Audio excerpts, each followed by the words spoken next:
Hi everyone, welcome to this self-knowledge course.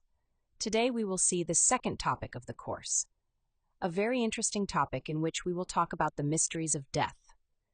The objective of this topic is that we can understand what death is, since death is an important part of life. Also, that we know what is the process that the disembodied soul goes through when the physical body dies. What are those things that people experience when they have a near-death experience? We will see if we only live once, or if we live successive existences. We are also going to study what types of death exist, how death liberates in all cases, and we will see what dies and what doesn't die at the time of physical death. Ignorance of death has made most human beings fear it, and don't see in death the goal or the final objective of everything. If a person truly understands what death is, they will no longer be afraid of it, and will be able to venture into the mysteries of life and death. We are very attached to life, and we are very afraid of death because we don't know what will happen next. There are many theories, many concepts. Some say that after death there is nothing else, and then they give free rein to their pleasures and desires because you only live once. Others say that after death we go to heaven or hell, and that this will be eternal. Others say that we die and are reborn, that death is just like a change of clothes. But the problem is that since we don't know how to directly verify the veracity of these concepts, we settle for believing or not believing what seems most logical to us or what adapts to what we have been taught. And this remains in our minds as an unproven concept, but of which we believe we are very sure.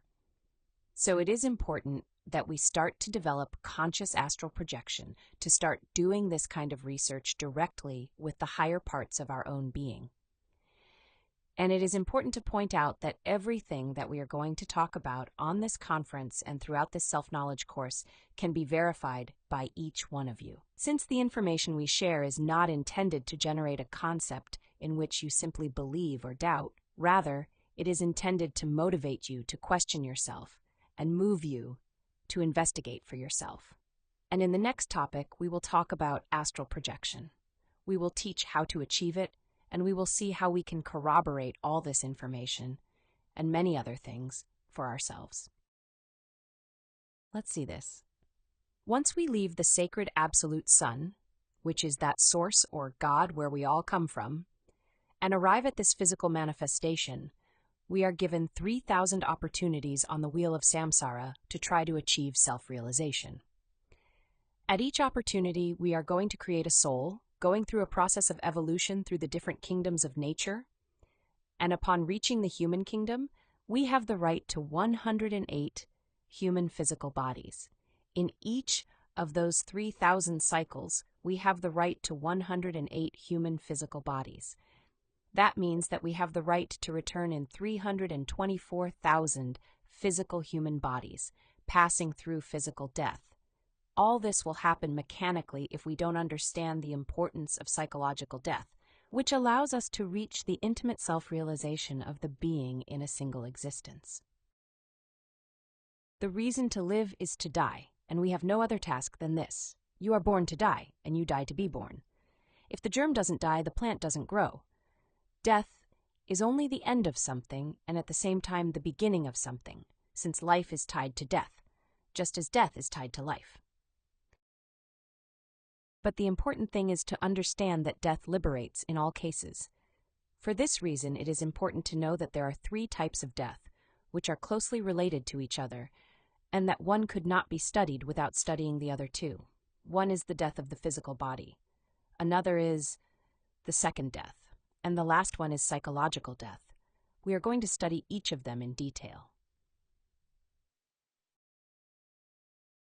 Let's study the process of death of the physical body. This begins with a state of catalepsy that lasts 72 hours, where the physical body is apparently dead. But this state can be suspended at any time, with which the dying person would return to the body during this period. There are many stories of people who have come back from the dead during that time, and there are many stories of people who were buried alive. And their coffins were found scratched from the inside, or their corpses found with grimace of despair. Unfortunately, today, almost no one is aware of the death process previously known by all the tribes and peoples of the planet, and the dying are being buried alive or autopsied before the 72 hours are up. This could be avoided if people knew more about the process of death and were not so afraid of it. If we went back to the old way, a 72-hour funeral, this could be avoided. After those 72 hours, it can be confirmed that the person died. During these 72 hours, 3 judgments are held as follows. The first judgment occurs in the first 5 minutes. The disembodied person makes a conscious retrospect of each one of his acts in this existence, carefully observing each event of the lived existence. And upon reaching the very moment of his birth, he compares the lived existence with the plan he had for this. That is the reason why people who have had near-death experiences say that they have seen their life flash before their eyes like a movie. The objective of this first judgment is to review each act of existence to make us aware of them. Each person before being born brings a plan for that existence. For this reason, it is extremely important that we begin to ask ourselves to inquire into our own conscience to find the answer to the question, what is the purpose of my existence? Because it is really very sad to arrive at this physical existence and spend all the time that we must live so absorbed in the trivialities of the world, so absorbed in work, in problems, in pleasures and distraction, that we never take time to ask ourselves, what did I really come here for? And let another existence pass without achieving this purpose. This first judgment is made by our own consciousness. The second judgment takes place approximately 24 hours after the start of the death process. This takes place in front of the lords of the divine law. In this judgment, 2 things will be considered. The first is the atomic weight of each of our psychological elements or defects. They will weigh our pride, lust, laziness, greed, our envy, our tyranny, our selfishness, our lies, etc. And they will compare it with the weight that these defects had in the previous existence to see how much they have increased or decreased. It is common, if we don't work on ourselves, that the atomic weight of our psychological defects increases from existence to existence because we spend our time identified, fascinated with this world. And we let all those defects constantly feed on our energy every time we let them manifest themselves. The second thing to consider will be the number of psychological defects. This amount is then compared with what the dying person had at the end of his previous existence to see if they increased or decreased in this. That is the second judgment, in which our psychological defects will be counted and pondered. The third judgment takes place approximately 48 hours after the start of the death process. The soul of the disembodied is taken to the court of objective justice. 3 things are judged there. The first is the weight of the good or bad actions of each of the selves or psychological aggregates, that is, the acts of existence. Good works are acts of charity and conscious acts that we perform. Charity is the times we help someone when we give them food, shelter, or the times we help someone financially or emotionally. Conscious acts are the times we did something to help someone awaken consciousness. Bad actions are all the times that we allow our psychological defects to act instead of our consciousness. All our good and bad deeds will be taken into consideration in this judgment.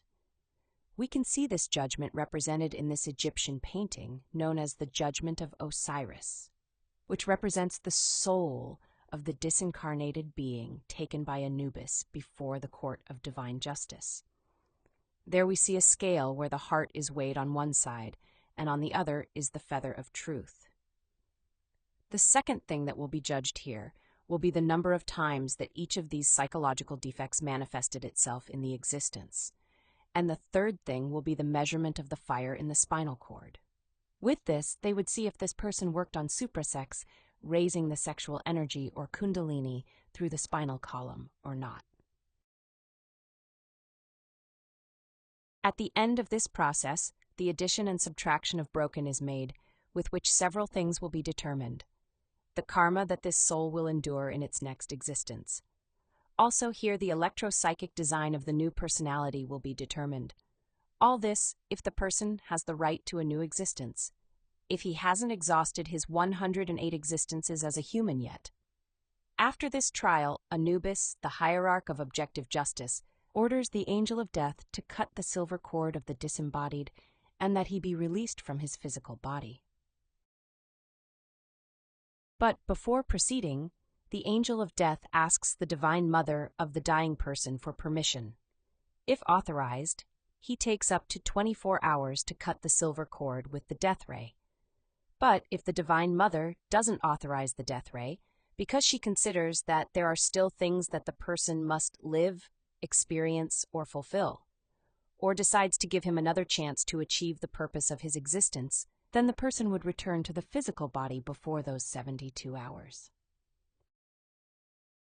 Once the angel of death has acted, 3 alternatives open up for the disembodied. The first alternative occurs if the person has not exhausted his 108 existences yet and still has another opportunity to try his self-realization in that cycle. In that case, his soul will be taken to a region known as limbo, that is found in submerged caverns within the planet Earth, but in the 5th dimension. There, he will project all his life and will continue there with the sleeping consciousness. There, he will wait for his next body. The second alternative occurs if the person has completed his 108 existences, and when measuring the level of fire in his spine, Anubis finds that he hasn't awakened and raised the sacred fire through his spinal cord. In that case, it is ruled as dry cane, and the verdict is to be sent to the abyss. Then, that soul is taken to be submerged in the infradimensions of the planet Earth, where it will experience what is known as the second death, which I will explain in a moment. The third alternative occurs if the person worked with the sacred fire and increased its level in his spinal cord. In this case, Anubis the hierarch will order a vacation in heaven, and the divine mother of the disembodied soul will take him, give him strength and instructions, so that in his next physical body, this soul will attempt the self-realization of his being. Even if the person has just lived his 108th existence, if he works on himself and increases his level of sacred fire in his spinal cord in relation to the previous existence, he could be entitled to a 109 existence. And this is the entire process that the soul goes through when the physical body dies. Now, let's talk about the second death. The second death is the one that awaits the souls of people who exhaust their 108 existences without awakening their consciousness. When one doesn't work on oneself, the psyche or soul is lost at the end of 108 existences. This soul is taken to the abyss. It enters the 9 Dante's circles, from where it will not come out until nature disintegrates each one of the defects that we were creating and feeding through successive existences. After thousands of years of suffering and decomposition, when the essence is completely pure, it is released from the abyss.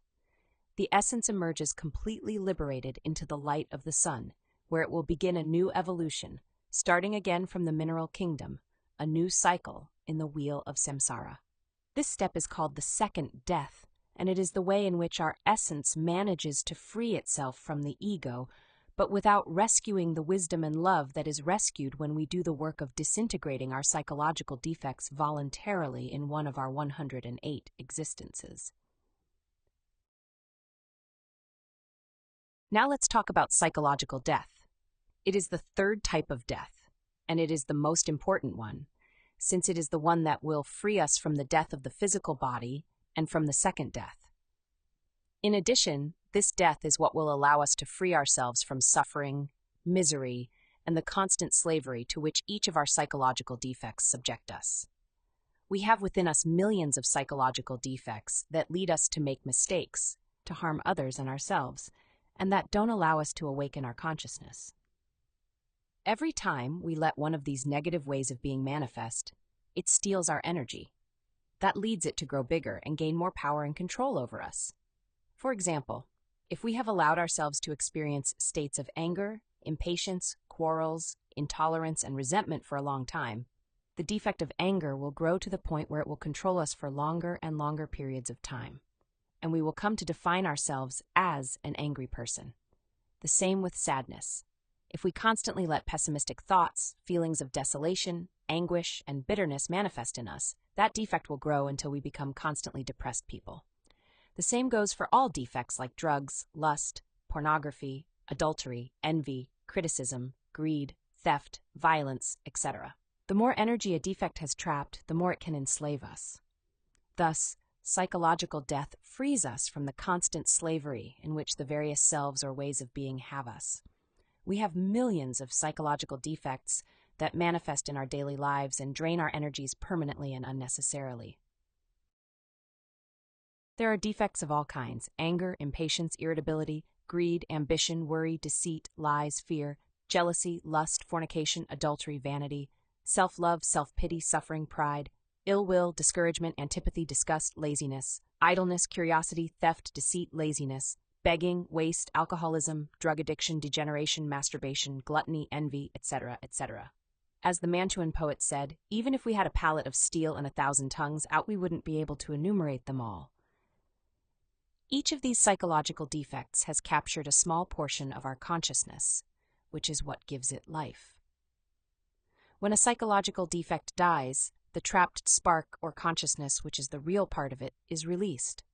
But it is also important to know that if one psychological defect can be eliminated, all defects can be eliminated.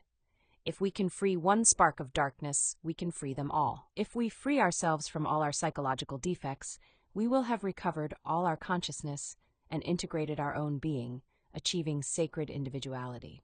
That is why we say that the reason to live is to die. Let's now see what the practice of psychological death is like, with which we are going to begin the process of liberating our consciousness. Psychological death consists of 3 simple steps. The first is to discover a defect with self-observation. To do this, we must always direct our attention towards our inner world, to observe the defects that manifest in our mind, in our emotion, and those that are manifested to us on a sexual level and throughout our body. Immediately we observe a reaction in any of our internal centers, we must judge it, reflecting if that is a manifestation of our consciousness or if it is from the ego. If, for example, in a given situation, we begin to manifest a defect of anger, fear, envy, or any other defect, we can only discover it if we are self-observing ourselves. We can observe what it is projecting in our mind, how it moves our emotion, and the different tensions that it generates throughout the body. With a simple reflection, we can realize that this is a defect, that it is part of our ego, not of our consciousness. And once judged, we proceed to eliminate it, asking the power of love of our consciousness, which is our particular Divine Mother, to eliminate this negative way of being from our psyche. We can always practice this technique to become aware of all those negative ways of being that live within us, and to release the sparks of our consciousness that are trapped and conditioned by these psychological defects. An example with which we could illustrate the observation of the manifestation of various details of lust could be given at some point when you are walking down the street and see someone who seems attractive to you. Immediately, many lustful defects will arise. If you observe yourself, you may discover an unmistakable feeling of excitement or tension in the sexual center. You might also observe a sudden feeling of attraction in your instinctive center. You might notice in your emotional center that you already feel in love. Perhaps you are feeling the characteristic butterflies in your stomach. You could also observe how you are idealizing that person in the intellectual center, imagining romantic or sexual scenes with that person, projecting scenarios where both are together, etc. And you could also observe the orders that the selves are giving you in the motor center so that you come closer and start a conversation. You could observe the desire to move in a certain way or to laugh out loud to attract the attention of that other person. That is self-observation. There you can observe how in a very common situation, many details of the defect of lust are manifested. And if you reflect that this is a psychological defect that manifests itself every time you see someone you are attracted to, that defect is spending your energy clumsily, that through this self you are feeding other defects, such as lasciviousness, promiscuity, adultery, and fornication, then you will realize that all these are manifestations of a defect that has trapped an important part of your consciousness and that has trapped the virtue of fidelity and chastity. Immediately, it is understood that what is manifesting is a defect. We proceed to eliminate each observed detail. In this way, we free our consciousness.